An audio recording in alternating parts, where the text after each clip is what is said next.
ইমান অত্যন্ত দামি জিনিস। আমার আল্লাহ বলেন ইমান রক্ষা করার জন্য যদি আগুনে জাপ দিতে হয় তাহলে আগুনে জাপ দিবা।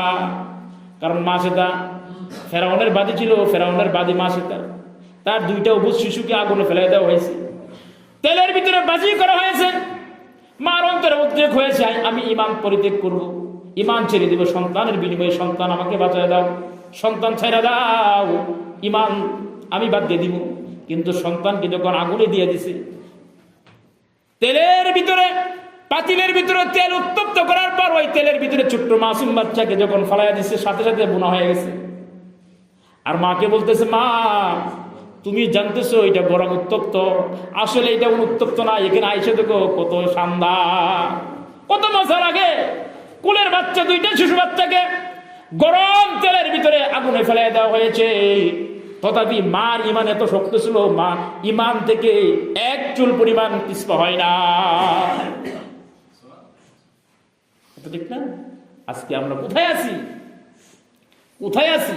সন্তানের ভালোর জন্য সবকিছু করতে পারি, সন্তানের ভালোর জন্য, স্ত্রীর আরামায়েশের জন্য এমন কোন কাজ নাই করি না, কিন্তু ইমান সংরক্ষণের জন্য কোন কাজটা করতেছি? কথার ঝুলি আছে, কথার বলি। ইমান বাস্তবিক পক্ষে ইমান আমার কতটুকু আছে মাঠে গেলে বোঝা যায়। প্লেয়ার কেমন, খেলোয়াড় কেমন, মাঠে গেলে কিন্তু বোঝা যায়।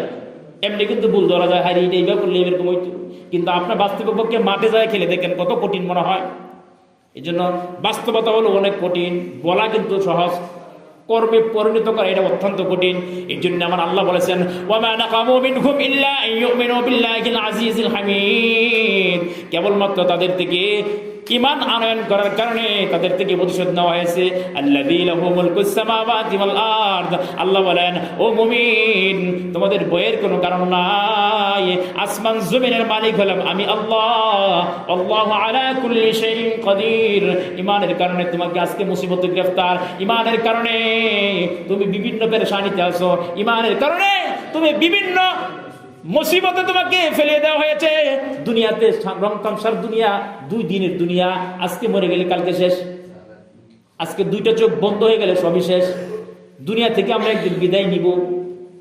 যদি ইমানের হালতে ইমান নিয়ে কবরে যেতে পারি তো আলহামদুলিল্লাহ, ইমান নিয়ে যদি কবরে যেতে পারি তো আলহামদুলিল্লাহ।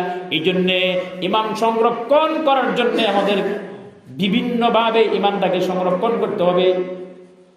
এজন্য আপনারা জানেন ইস্তেমার মাঠে কি হয়েছে, ইস্তেমার মাঠে কি হয়েছে? অনেকেই প্রশ্ন করে, হুজুর আপনারা 2টা গ্রুপ হয়ে গেছেন, একটা জুবাইর পন্থী, একটা সাদ পন্থী। না, কোনো গ্রুপ না, গ্রুপ হয় নাই। গ্রুপ হওয়ার কারণ হলো আপনারা জানেন এই যে কোরআনে কারীম আছে, এইবার আপনারা বলেন আমি আপনাদেরকে বুঝাইতে পারতেছি কিন্তু আপনাদেরকে হেদায়েত দিতে পারবো? হেদায়েত মানে কি? যেমন ইহদিনাস সিরাতাল মুস্তাকিম, মোল্লা জুয়ুন রহমতুল্লাহ আলাইহি নুরুল আনোয়ার নামক একটা কিতাবে বয়ান করছেন, এই ইহদিনাস হেদায়েত শব্দের অর্থ বয়ান করছেন 2টা। কয়টা? হেদায়েত শব্দের অর্থ বয়ান করছেন 2টা, একটা হলো ইসালিল মাতলুব, আর হলো ইরাতুত তরিক। ইরাতুত তরিক মানে রাস্তা দেখায় দেখায়া বাড়িতে নিয়ে যাইব, লোকেশন দেখে দেখে বাড়িতে যাবে। আর ইসালিল মাতলুব আল্লাহ কুদরতিভাবে তাকে হেদায়েতের গন্তব্যে পৌঁছে দিচ্ছে। এটা হলো আম্বিয়া আলাইহিসসালাতু ওয়াসসালাম, আল্লাহ যাদেরকে হেদায়েতের রাস্তায় পৌঁছাইয়া দিচ্ছেন আল্লাহ কুদরতিভাবে, এরা একমাত্র আম্বিয়া আলাইহিসসালাতু ওয়াসসালাম। আর আমরা হইলাম আমাদের জন্য আম্বিয়া আলাইহিসসালাতু ওয়াসসালামদেরকে ক্যাটালগ হিসাবে পাঠাইছেন। নবী করিম সাল্লাল্লাহু আলাইহি ওয়াসাল্লাম আমাদেরকে যেভাবে বলেছেন আমাদের কাজগুলো সেভাবেই করতে হবে। কথা ঠিক না? এখন যদি বলি হেদায়েত আল্লাহর হাতে না, হেদায়েত বান্দার হাতে, তাহলে ওই লোককে কি মানা যাবে? ওই লোককে মানা যাবে? ওই লোককে মানা যাবে না। তাহলে এটা কি দল হইল নাকি? কোনটা ভালো কোনটা মন্দ এটা আপনি আমি ভালো বুঝি না, এটুকু বোঝার তো ক্ষমতা আমাদের হয়েছে নাকি? এরপরে বলতেছে মসজিদ মাদ্রাসা যারা এগুলা খেদমত করে, ওই তাদের যে পারিশ্রমিক নেওয়াটা, টাকা নেওয়াটা বেশ্যার টাকার চাইতে নিকৃষ্ট। এইবার বলেন এই যদি এরকম হয়, আমি এখানে আসছি খেদমত করতেছি, আমার পরিবার আছে না? আছে কি না? আমার পরিবার আছে, আমার 2 বাচ্চা আছে, মা আছে, তারা কি খাইব? আমি তো এখানে সব ফুল টাইম দিতেছি। এখন যদি আমি এখানে সময় না দেই, বাড়িতে একটা কাজ করি, অন্তত পক্ষে 2 মুঠো ডাইল ভাত জোগানোর ক্ষমতা আল্লাহ দিব। এখানে আমি আমার পুরাটা সময় দিতেছি, এখন যদি এখান থেকে আমাকে কিছু না দেওয়া হয় তাহলে আমি চলবো কি করে? তো এই কথা বললো, এটা দ্বারা কি বোঝা যায়? মানুষদেরকে বেঈমান করে কবরে যাওয়ার জন্য তারা দিক নির্দেশনা দিতেছে।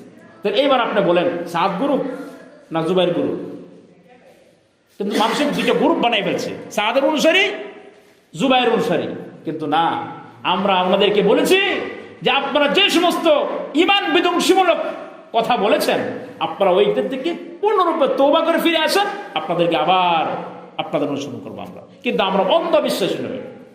আপনি ভুল করবেন মানবো না, আগে বলবো, তারপরে না শুধরাইলে বাদ দিব।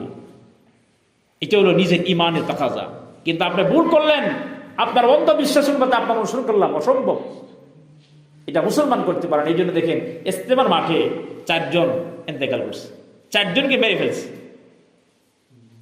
আমরা দোয়া করি যারা ইমান নিয়ে কবরে যাইতে পারে আল্লাহ যেন তাদেরকে মাফ করেন। আর বিশেষ করে তাবলিগের যে কাজগুলো আছে, এই কাজগুলো কিন্তু জনসাধারণে আঞ্জাম দিতেন। উলামায়ে কেরাম মুসলিম মাদ্রাসা নিয়ে থাকতেন। কিন্তু যখন দেখছে এই তাবলিগের ভিতরে ঢুকে গেছে, গুনফুকা ঢুকে গেছে, আগাছা ঢুকে গেছে, তখন রিফিট দিতে হবে। তখন সাধারণ পাবলিক আর রিফিট দিতে পারবে না, তখন উলামায়ে কেরামের দরকার হয়েছে। এই জন্য উলামায়ে কেরাম গেছে, কারণ এই তাবলিগ কোন সাধারণ মানুষ আবিষ্কার করে নাই। ইলিয়াস রহমতুল্লাহ আলাইহিসসালাম অত্যন্ত জবরদস্ত বড় আলেম ছিলেন, উনি তাবলিগের প্রবর্তন করেছেন। সাধারণ মানুষ, এখন আমরা যাদের 60 ঊর্ধ্ব বয়স হয়ে গেছে, শেষ করে দেবো কথা শেষ, 60 ঊর্ধ্ব বয়স হয়ে গেছে, আমাদের কি মাদ্রাসায় ভর্তি হইয়া তারপরে শিক্ষা নেওয়ার সুযোগ আছে? শিক্ষা নেওয়ার সুযোগ নাই। এই জন্য 6টা উসুল দিয়ে দিছে। 6টা উসুল নেওয়া যদি মোটামুটি আমল করো, মোটামুটি ইমানটা হেফাজত হবে। এরকম ভাবে যদি কবরে যাইতে পারো, আল্লাহ তাআলা মাফ করতে পারেন, আলহামদুলিল্লাহ।